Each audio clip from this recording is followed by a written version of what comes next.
మనం 10 మంది కూర్చున్నా, 100 మంది కూర్చున్నా, ముగ్గురే కూర్చున్నా, వ్యక్తిగతంగా ఎవ్వరి గురించి మనం ఏది మాట్లాడకూడదు. మనకు అక్కర్లేదు, మనకు అవసరము లేదు. ఒక్కసారి నీ పక్కనున్న వ్యక్తి గురించో ఇతరుల గురించి నువ్వు మాట్లాడడానికి ముందు ఒక్కసారి నీ ఇంటి గురించి మీ ఆలోచన చేయండి. నీ కన్న పిల్లల గురించి ఆలోచన చేయండి. నీ వ్యక్తిగత జీవితం గురించి ఆలోచన చేయి. నువ్వు కట్టుకున్న నీ భార్య గురించి ఆలోచన చేయి. మీరు కరెక్ట్గా ఉన్నారా? యథార్థంగా ఉన్నారా?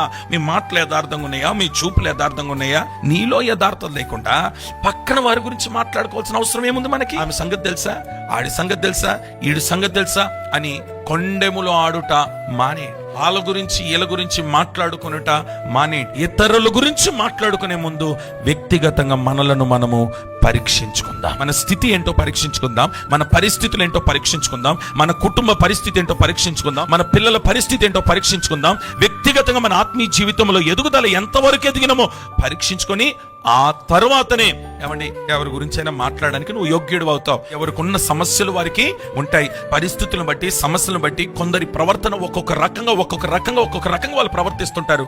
దేవుని వాక్యము చేత దేవుడు వారిని సరిచేసుకుంటాడు. ప్రార్థన ద్వారా వారు సరి చేయబడతారు. అంతేగాని మీరెవరు, నేనెవరు సరి చేయడానికి?